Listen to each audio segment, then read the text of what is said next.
வத்த குழம்பு எப்படி செய்யுதுன்னு பார்க்க போகிறோம். சின்ன வெங்காயம் எவ்வளோ வெட்டி வச்சுக்கணும், தக்காளி ஒரு 3 தக்காளி, 2 பச்சை மிளகா, கொஞ்சோண்டு பூண்டு, இங்கே புளி ஊற போட்டு கொஞ்சோண்டு கரைச்சி தண்ணியாக எடுத்து வச்சுக்கிறோம். இப்போ வாங்க சின்ன வத்த குழம்பு எப்படி செய்யுதுன்னு பார்க்கலாம். இப்போ அடுப்பை பற்ற வச்சு குண்டானை வச்சுக்கிட்டு எண்ணெய் ஊற்றி சுண்ட வத்தலை வறுத்து எடுத்துக்கலாம்.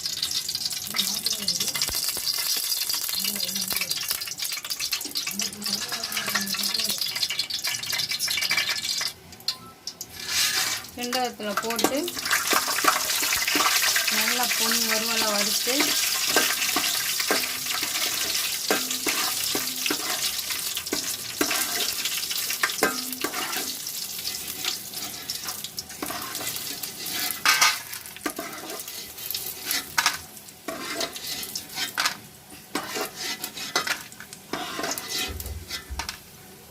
சுண்டவத்தல் மணம்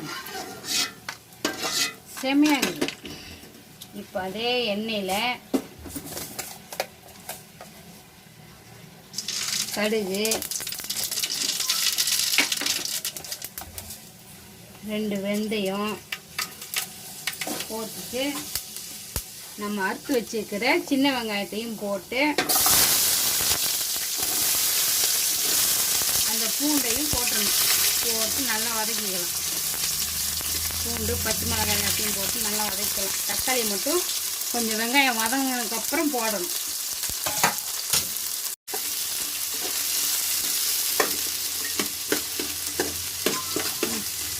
இப்போ வெங்காயம் நல்லா வதங்கிடுச்சு, தக்காளியை போடலாம். போட்டு தக்காளி வதங்கிருக்கு லேசாக கொஞ்சம் கல் உப்பு போட்டுப்போம். போட்டால் சீக்கிரம் வதங்கிடும்.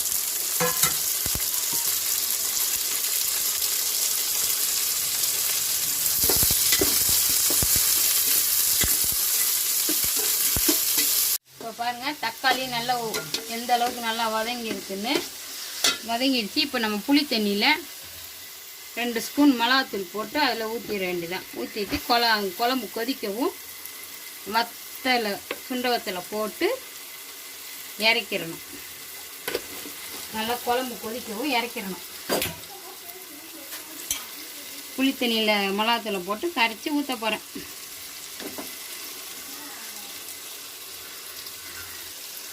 புளி தண்ணியில் மிளகாத்தூளை போட்டு கரைச்சி ஊற்றியாச்சு. கடைசியில் இப்போ கொஞ்சம் நாங்கள் எந்த ஒரு குழம்புக்கு தேங்காய் ஊற்றுவோம். அதனால கொஞ்சம் தேங்காயும் அரைச்சி ஊற்ற போகிறேன். தேங்காய் அரைச்சிட்டு காமிக்கிறேன். இப்போ இவ்வளோ தேங்காய் எடுத்து மிக்சியில் போட்டு அரைச்சிக்க போகிறோம். நாங்கள் எந்த ஒரு குழம்புக்கு புளி குழம்பா இருக்கட்டும், கறி குழம்பா இருக்கட்டும், தேங்காய் ஊற்றி தான் வைப்போம். எங்களுக்கு அதான் பிடிக்கும். இப்படி வச்சு பாருங்கள், குழம்பு சூப்பராக டேஸ்ட்டாக இருக்கும். பாருங்கள் குழம்பு நல்லா கொதிச்சிச்சு. அதில் சுண்ட வத்தலை போட்டுடலாம். போட்டுட்டு நாங்கள் தேங்காய் ஊற்றுறோம். தேங்காய் ஊற்றி சாப்பிடுங்க, குழம்பு நல்லா டேஸ்ட்டாக இருக்கும்.